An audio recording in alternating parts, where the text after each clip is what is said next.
When George Harrison passed away, his widow Olivia didn't just lose her husband. She became the center of rumors, legal battles, and quiet speculation. Their marriage was known for its depth and loyalty, but years later, people claim Olivia has moved on with someone new. Is that really true? Or is the story far more complicated than it sounds? Sometimes people say, what's the secret of a long marriage? It's like, you don't get divorced. And I think, you go through challenges in your marriage, and here's what I found. First time we had a big hiccup in the road, you go through things, you go, wow, there's a reward at the other end of it. Rumors about Olivia's new partner. Olivia Harrison remains the center of attention even years after the death of the late Beatles member, George Harrison, in 2001. In recent years, there have been rumors about Olivia finding love again, especially found online and in unverified tabloids. One of the more persistent stories circulating has suggested that Olivia might be quietly seeing someone special, or even got married in a secret ceremony with a longtime partner. Some said that they saw her wearing a ring, or that she had an intimate celebration among friends and family. Fans have been excited about this news, although others have said that she has not confirmed getting married or being in a romantic relationship. Many suspect that the gossip is probably false. These rumors are even more popular when some spotted Olivia interacting with musicians, as she's in charge of taking care of her late husband's affairs. But some said that this might hint at something more than friendship, suggesting that a colleague could be developing into a partner. Those making the clams have pointed to friendly appearances together and supportive social media gestures as fuel for speculation. Others have interpreted public sightings as potential proof of romance.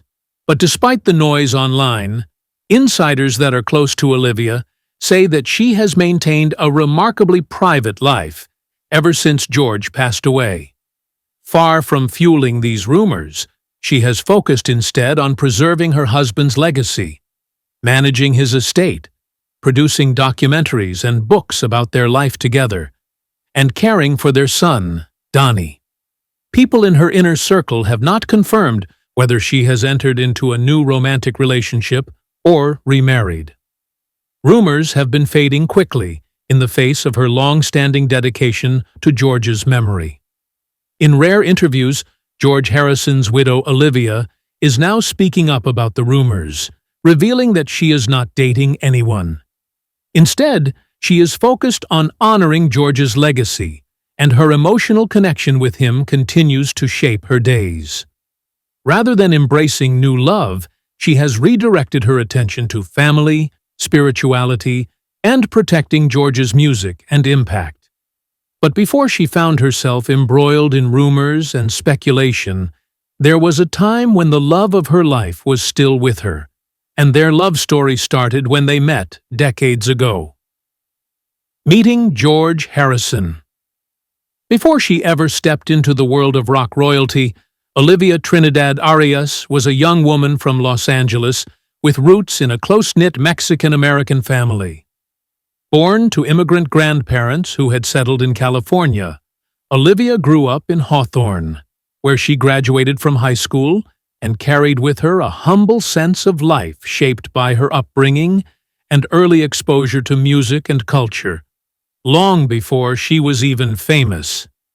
Olivia started working in the music industry in the early 1970s, taking a job in the marketing department at A&M Records in Los Angeles, a famous label that handled promotion and distribution for a wide range of artists, and importantly, for George Harrison's newly formed Dark Horse Records.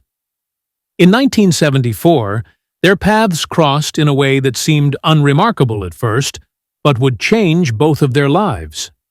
At the time, Olivia was a capable and even-tempered administrator, helping to coordinate marketing efforts for the label, when George Harrison started calling regularly about his business with Dark Horse.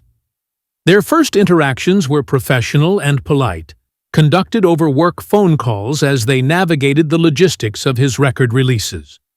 George was impressed enough by her intelligence and demeanor that he arranged for her to work directly with his label. This brought her closer to the artists on Dark Horse's roster. When they finally met face-to-face in Los Angeles later that year, it was more than just a meeting of convenience. Olivia later remembered how she greeted him outside the offices with a simple, earnest welcome. It was an act that revealed how warm and grounded she was. George was struck by her presence, and what started as a respectful and professional relationship quickly deepened as they found out that they had the same interests, especially in spirituality, meditation, and a quieter outlook on life. It was these interests that later made them closer to each other. Eventually, their professional relationship became romantic, and she helped him through a turbulent period in life. But around this time, George Harrison was still married, and there was no way they could be together openly. Around that time, George was facing a difficult time of his life, and she stayed with him through that period. George Harrison's divorce. In the mid-1970s, George Harrison faced one of the most difficult personal chapters of his life, when his marriage to model Patty Boyd reached its breaking point. They got married in 1966, when Harrison was at the height of Beatlemania. But as the years passed, their relationship started to unravel amid the pressures of fame, different priorities, and mutual distancing. Patty revealed that their marriage had deteriorated over time, especially because of Harrison's infidelity and substance abuse. These strains made it impossible for them to stay together. In those years, British divorce law was far more restrictive than it is today. Under the Matrimonial Causes Act 1973, couples could only secure a divorce based on one of several grounds: adultery, unreasonable behavior, desertion, or living apart for a minimum specified period. The easiest way to get a divorce was to be separated for 2 years with mutual consent. That showed that their marriage had broken down, and both parties agreed to end it. By 1974, George and Patty were living largely separate lives, and it became clear to those around them that they were not getting back together. Around that time, George had also met Olivia. The couple agreed to end their marriage, and so they stayed separated for 2 years, one of the few viable options under UK law, without having to assign blame to one person. This allowed them to avoid a legal battle.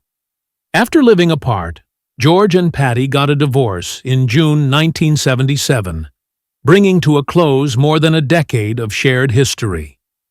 Once they signed the divorce papers, George had the chance to be with Olivia, who he remained with until he later passed away in 2001. It didn't take up to a year for Olivia and George to get married after he divorced his ex-wife. Marriage and son. In the late summer of 1978, a new chapter started in George Harrison's life when he welcomed his son with Olivia, Donnie. After she gave birth, they then got married. George and Olivia welcomed Donnie on August 1, 1978. They gave him an Indian name based on the musical homage to the Indian scale, and the name reflected George's deep love of Indian culture and sound. Born at the Princess Christian Nursing Home in Windsor, Donnie instantly became the center of their growing family and the enduring bridge between George's past and future. Just weeks after Donnie arrived, George and Olivia got married in a private ceremony on September 2, 1978, held at the Henley-on-Thames Register Office in England. Close family members, including Olivia's partners who had traveled from California, witnessed the intimate celebration of two people who had been secretly together for a while. The new marriage marked not just the start of a life together, but a period of stability and creative inspiration for George, whose music at the time reflected the renewal and peace he'd found in Olivia's presence. In the years that followed, the family led a life with parenthood, spiritual exploration, and artistic pursuit. They kept their son out of the glare of global fame, raising him in the expansive grounds of Friar Park in Henley-on-Thames. There, he had a normal childhood with a lot of music and meditation. As Donnie matured, his father gently introduced him to the world of music. He even assisted George in the studio on what would become his final album, Brainwashed. After George's death in 2001, Donnie completed the project with longtime collaborator Jeff Lynne, an act that not only honored his father's wishes, but also signaled his own emergence as a creative force. Since then, Donnie has carved out a musical identity of his own. He formed a band, Then You Know Too, composing for film and television, and released solo albums that showcase his diverse talents. His career combines the legacy he inherited from his father and his own interest. Beyond performance, Donnie has also taken an active role in overseeing his father's catalog and cultural impact, helping steward the music and ethos of George Harrison for new generations. You might think that the marriage of Olivia and George was just a normal celebrity relationship, but they were so in love that she didn't hesitate to stand in front of him when it mattered and save his life. Saving his life. December 30th, 1999, was a night that remained in Harrison's family memory for many years. It was that night that Olivia Harrison saved her husband's life when they were confronted by home invaders at their Friar Park estate in Oxfordshire. In the quiet hours of the early morning, after the couple had retired for the night, the peace of their home was shattered by the sound of glass breaking as an intruder forced his way in. This wasn't a simple burglary, because the assailant, who was later identified as Michael Abram, was suffering from paranoid schizophrenia. He had crossed the estate's walls and made his way into the house with deadly intent. George woke up because of the noise and was concerned for their safety. He went downstairs to investigate the disturbance. Moments later, he encountered the knife-wielding intruder inside the mansion. This led to a brutal struggle where the former Beatle was stabbed multiple times. This left him with injuries that punctured his lung and left him fighting for his life. As George was being attacked and bloodied by the assailant, Olivia jumped in without hesitation to save him. Hearing her husband's cries and the struggles, she rushed to his aid armed with a fireplace poker and later a heavy table lamp. With fierce determination, she struck the intruder repeatedly. Her blows drew his attention away from George, and she was able to buy time for the police to arrive and take him into custody. The violent confrontation left the couple injured, but it was Olivia's intervention that stopped the situation from becoming fatal. George later said that he felt close to death during the attack, as he thought he was dying as blood flowed from his wounds. Afterwards, George felt only awe and gratitude for his wife, saying that without her courage and quick thinking, the story might have ended very differently. George survived, but the attack had a physical and emotional impact on his life, eventually contributing to his illness in later years. Although George and Olivia had a long and loving marriage, they faced some challenges like any other couple, and Olivia was open about these. Marriage challenges. Olivia Harrison has been honest about the reality of her marriage to George Harrison. She admitted that, like any long partnership, they experienced their own fair share of bumps in the road. There were moments of flirtation and occasional difficulties, but she insisted that those surface tensions never undermined the solidity of their bond. When asked about rumors of infidelity or open arrangements, Olivia was honest. She revealed that George shut a door on that life the moment they became a couple, and their commitment to one another was anchored in privacy and fidelity. For George, the spotlight of global fame has been a heavy burden long before Olivia entered his life, and part of what drew him to her was the sense that she offered something rare. But with Olivia, they had a normal life, filled with quiet routines, family focus, and a retreat from the roar of Beatlemania. He wanted normality, and she gave it to him, nurturing a home life that allowed him to step out of the spotlight and simply be George, the man, rather than George, the legend.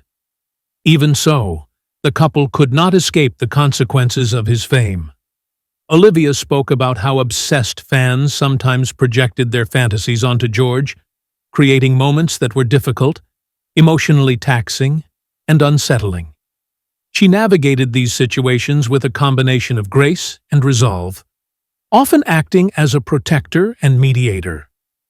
When Olivia first met George, she was worried about dating a Beatle, because of what fame entailed.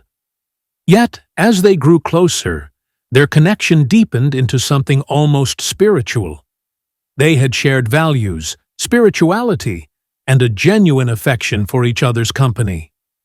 In Olivia's words, their marriage was defined by mutual care and an enduring commitment to building a life together. George's passing. When George Harrison died on November 29, 2001, the moment marked the end of a legendary musical journey and the beginning of a profound personal loss for Olivia Harrison. George had battled lung cancer, a disease that resurfaced after years of remission, and Olivia was at his side with their son Donnie when he breathed his last. For someone who had shared decades of companionship, shared laughter, and shared quiet moments away from public adulation. In the final summer before his death, the couple had spent time reflecting on their life together, enjoying their last lap before he left. Olivia said that those final hours were surreal and luminous. George seemed to light the room with his departure, a vision that testified to his spirituality. She spoke of it not as an ending shaped by fear, but one marked by peace and acceptance, seeing in his final moments something almost transcendent, as if the weight of angst and attachment had simply dissolved. The impact of his death on Olivia was immediate and deep. In the aftermath, she spoke honestly about the rawness of her grief, admitting that George had reassured her with gentle words, saying, "You'll be fine, you'll be fine." But she knew that she would have to spend many more years of her life without him. Olivia once remarked that there was no way to avoid grief. One simply had to walk through it, feeling every tremor of absence and remembering every echo of love. These reflections revealed not only her heartbreak, but her courage in confronting it openly and honestly.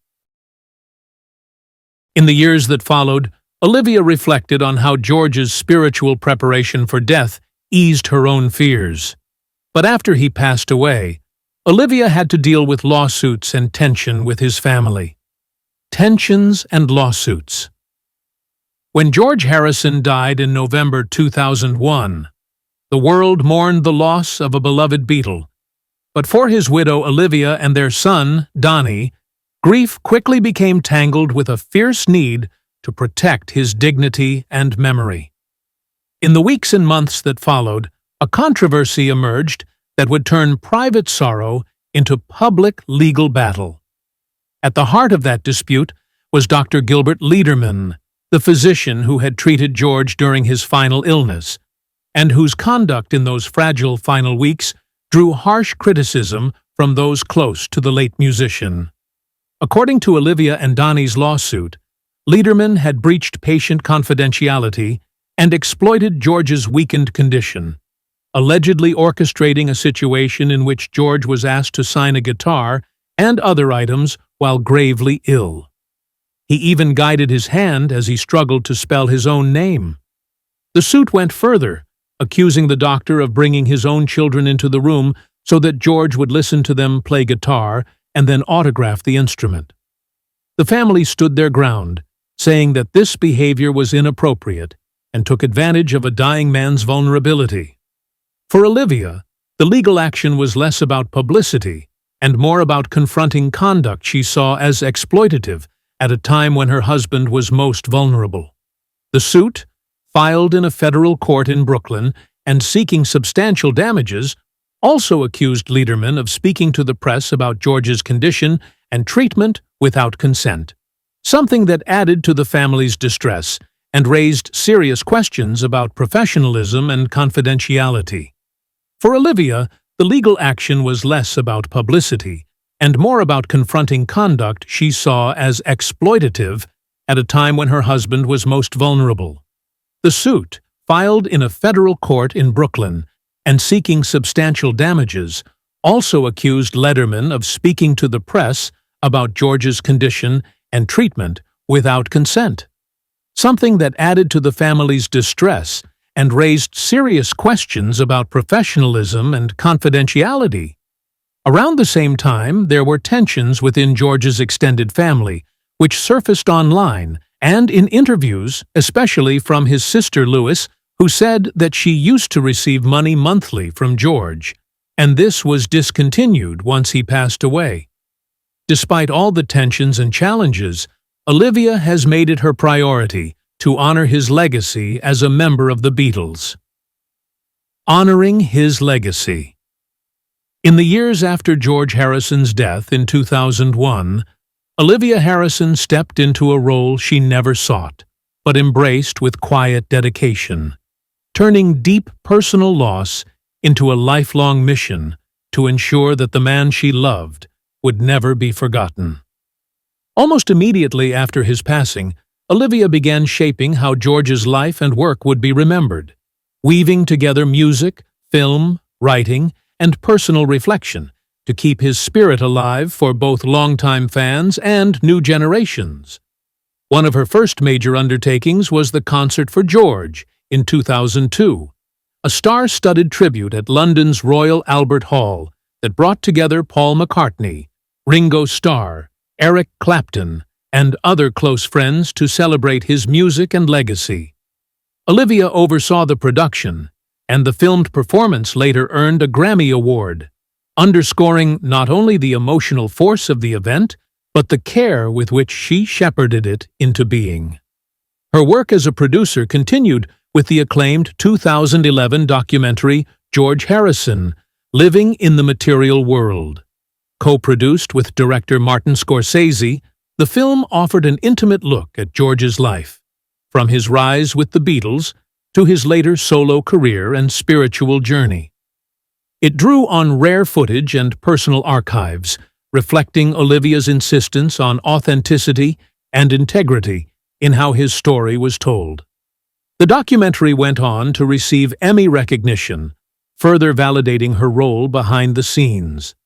George Harrison's widow has finally spoken on the rumors that she experienced after her husband passed away, denying them and revealing her focus on his legacy. What's your favorite part of their love story? Let us know your thoughts in the comments. So, thanks for watching this video, and we will see you in the next one.